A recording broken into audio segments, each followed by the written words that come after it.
High, গত 25 December মানে ক্রিসমাসের দিন আমি এইভাবে রেডি হয়েছিলাম, মানে বুঝতেই পারছো কোথাও একটা ঘুরু ঘুরু যাচ্ছি। আমি আর সময় ফার্স্টেই চলে এসেছি এই চার্চে ক্রিসমাস সেলিব্রেশন দেখতে। ক্রিসমাসে যেখানে ঘুরু ঘুরু যাই না কেন, আগে কিন্তু যীশু খ্রিস্ট দর্শন করাটাই জরুরি।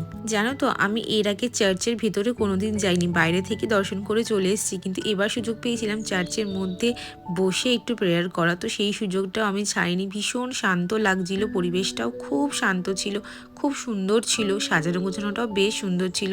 তো ঠাকুরকে সুন্দর করে প্রেয়ার করে প্রণাম করে ওখান থেকে বেরিয়ে গেলাম। নেক্সট আমাদের প্ল্যান ছিল একটু ভিক্টোরিয়া ঘোরার। ওরে বাবা, ওখানে তো গিয়ে দেখি কি লাইন, জাস্ট টিকিট কাউন্টারের লাইনটা দেখো তোমরা। আর ভিক্টোরিয়ার সামনে জাস্ট তোমাদের 360 ডিগ্রি একটা ভিউ দিয়ে দিয়েছে যে কি পরিমাণে ভিড় ছিল সেদিনকে। অবশেষে টিকিট কেটে ভেতরে ঢোকার সুযোগ পেয়েছি। আর যতই ভিড় থাকুক না কেন, ভিডিও তো আমি নেবই। তবে একটা মজার কথা বলি, কলকাতার মধ্যে থেকেও আমাদের এই 10 বছরের প্রেম জীবনে আমরাই ফার্স্ট টাইম ভিক্টোরিয়া এলাম। তো চলো নেক্সট পার্ট আছে নেক্সট মিনি ব্লগে। বাই।